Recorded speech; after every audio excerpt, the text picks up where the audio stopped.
Hello York, how we doing? Oh yeah. Let me tell you, it is hard being me. I'm a double-hard bastard, let me tell you. I used to live in York. You've been to the pop world round here? Roving dance floor, they tried kicking me out of that once. Had my cock out, couldn't tell you why. No idea. But the bouncer taps me on the shoulder, turn round.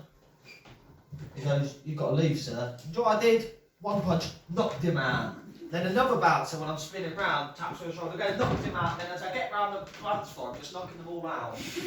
And then I just can't believe what I've done, and I'm sat there like a fucking barrel of rage and cum.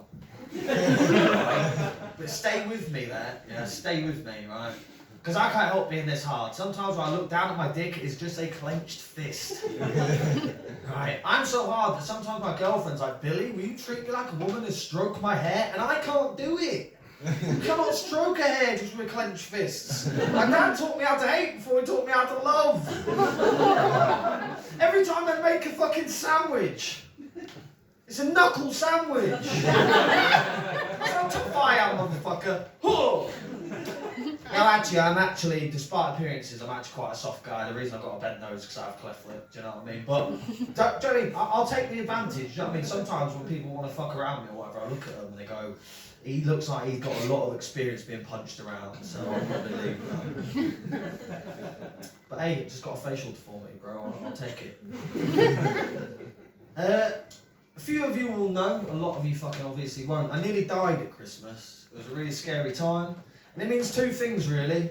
I get invited to do spots on disabled comedy nights. That's not funny, motherfucker! It's ableist. But while we're here, right, ring ring. Hello? Yeah, classic joke. Ring ring, hello. Ring ring. D's. Disabled, motherfucker! No, but I get invited to do spots on disabled comedy nights, and I poo through a bag. But you know what they say, ladies and gentlemen of York? Shit happens. And luckily for you, this is empty, so shit has not been happening tonight.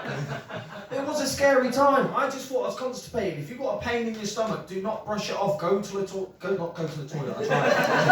Go to the hospital. I swear down. Because I was just ignoring it because I'm a fucking idiotic man. I didn't just go to hospital. My girlfriend was saying, "Maybe you should go to hospital. You've not shit in a week. You've got this bad pain." I was like, "Nah, I'll be alright." And the pain gets way too bad.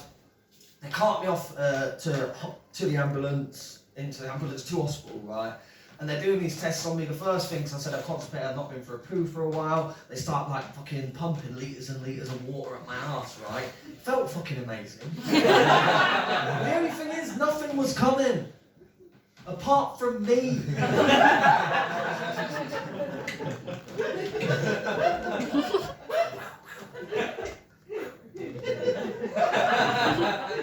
No. But then they did a scan on my bowel, and they're like, "Mr. Price, we hate to tell you, you've got a hole in your bowel, this is true.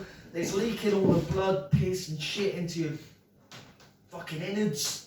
I didn't even know what a bowel was, you know what I mean? I thought I sent you out of up north. Do you know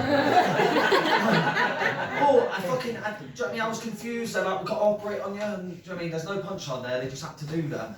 But it was only when they go to cart me out of the fucking hospital, out of the room, they put me on a hospital bed, and like, my missus stops us, Molly, who's been supporting me we've been together 5 years, she's supported me the past 6 months where I've been unemployed and incapacitated, so please pick it up for her for 1 second. I know it's not funny, but I love that woman, she's helped me a lot. But she stops us, and she goes, "Billy, you better tell the person that's putting you under here that you're a chronic weed smoker, because it might take more of that stuff to put you under." And I'm not a doctor, as you might have been able to tell. Do you know what I mean? So I'm like, fucking hell, yeah, okay, that makes sense. But as soon as I leave the room, the emotions are rushing over me. Like, I don't have to be strong anymore because my mum and my partner aren't there. I start crying, I'm freaking out. The doctor's trying to get me to sign shit, and I'm just like, "Arr." It was horrible. But it's going to be funny. Right? But so he carts me out, I forget all this shit until I'm literally, and this is true, it's all fucking true, I'm laid on the hospital bed and he goes, "Put the mask on me," and I go, "No, no, no." And he goes, "What's up?" I said, "I've got to tell you something." He said, "What?" I said, "I smoke weed every day." And he just high-fived me.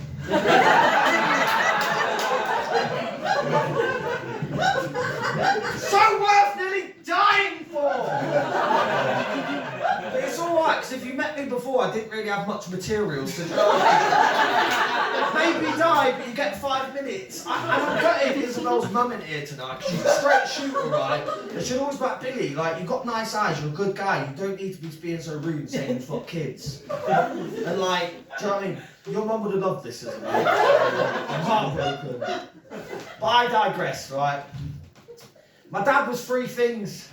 He was a cockney, a gypsy, and an armed robber. And that meant he'll steal your shit. That's it. No, it's hard, like, 'cause even though I've never spent longer than a week in a caravan at Skegness, the stigma follows me round. I got an Uber here, it's asking me for my traveller name.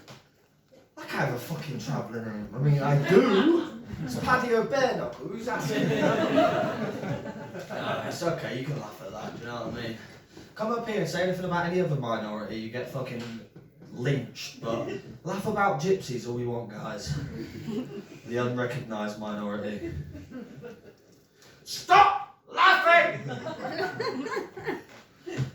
Don't know where I was going with that really. It's fucking, I'm pretty frustrated.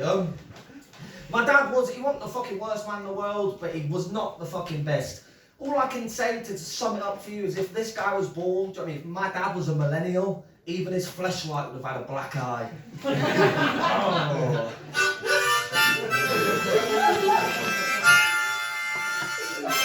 I'm not trying to say my dad was the worst guy. When he went for milk, we wished that cunt never came back.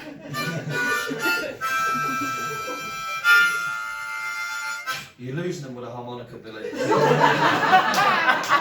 When you're laying in bed for like 6 weeks and your mum buys you a harmonica from Home Bargains, you learn to fucking play that. Because there's only so many times you can wank and you look at your shit bag and you're like, I just can't feel horny, man. Do you know what I mean? It's fucking hard. Like, even like, I hate to tell you, I've only just started having like good sexual emissions again because like when you look down, it's like, you fucking flapping. And even like, they give you the option, you can put this sucker in sports mode, right? Look, just like this motherfucker. Right, look at that, yeah? Tagged on. Oosh, oosh. But it's horrible. She goes to go down on me, I'm like, yeah, I want to watch that shit. And I'm like, oh, I think I'm shitting. I can't control that shit. Horrible!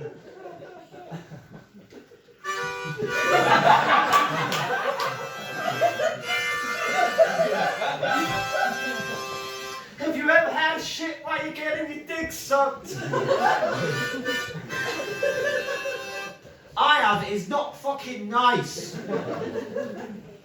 Right, okay. I'm going to leave you on something. Yeah, I think we've done alright here, right? You've enjoyed yourself, maybe? Yeah, come on. You're too nice. I will leave you with this, right? I will leave you with this. When my dad died, it was a very confusing time, so I told you, what a fucking very nice man at all to me and my family. And I'm not going to say it's always a man that rules tyrant over the family, but it normally is a fucking man. Do you know what I mean? But when he died, it was a confusing time for me. Because in one hand, it's like you find yourself grieving for a domestic abuser. And on the other, it's like, who's going to keep mum in line now? Ah!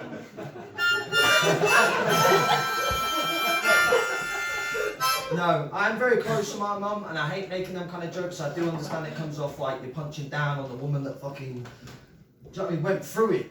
And my mum's only crime was falling in love with a violent criminal. And aiding and abetting an armed robbery.